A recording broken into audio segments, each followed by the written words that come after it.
Colleagues, it's good to be back with you, and as promised, we're going to talk a little bit about the Broadcasting Research Council. I'm not going to go into any long-winded history or organogram about the organization, but rather just into some practical context and how we use that and how it's used in the advertising industry. If I can just start, though, by saying that I'm yet to meet a radio station that's actually happy with their audience figures. And I don't mean that from the BRC specifically, but even in the SARF days, no station's ever said, I agree with these audience figures. Generally, people have an issue, so just keep that in mind.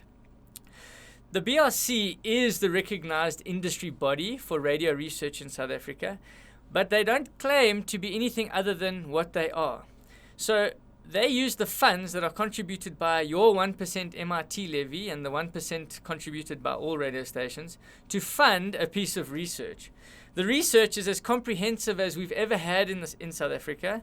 In my opinion, better than the SARF research. I currently sit on the BRC Scrutiny Committee, and so regularly we get to sort of probe the actual research house on how they're doing the research. And granted, this is the best research we've ever had as a whole, but yes, there are some limitations for certain stations, especially stations outside of urban areas.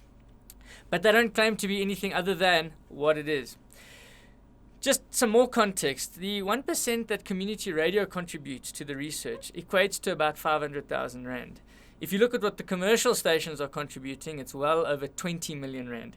Does that give them preference or favor? No, it doesn't. And in fact, that's evidenced to me by the fact that when the switch from SARF to BRC happened, these glam big commercial stations, most of the urban English-speaking ones, seem to take a dip in audience. It wasn't a dip necessarily. The researchers will say that it was really just a realistic figure now of their audience. And the reason for the change was that the weighting is being done against a more realistic demographic of our country versus a slightly skewed demographic that SARF was using before. And I'm happy to go into a more technical discussion. You're welcome to call us as the Abundant Media Group for a sort of in-depth discussion one-on-one. So how does the BRC figures fit into the equation in the industry, and does it influence your ability to earn? And the answer is yes. The BRC figures are a safe, general accepted piece of data for ad agencies and clients alike. It's like for like, and it's gives them the best data they have access to. What you may or may not realize is that this same data that comes out of the BRC is then imported into various software which media planners use to plan campaigns and also to analyze campaigns and to see what sort of reach and, by extension, effectiveness that they're going to get out of a particular radio campaign with these audience research figures moving in the background.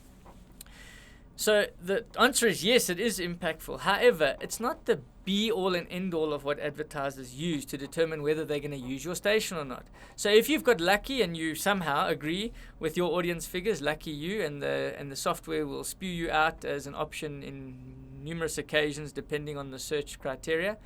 But this is why we said that we also need to talk about insights. Because if we use other criteria to sell your station and you do the same, and that is unique insights, opportunities that exist on the station, different things about your station, you couple that, you either complement or contradict existing data with these insights, and again, make a compelling selling option. So that's the BRC in a nutshell. I'm a fan of the BRC. I recognize, though, that it's not comprehensive, but we can work better to make sure that we can sell your station on additional data that exists and that we can get. I'm looking forward to discussing that. Cheers.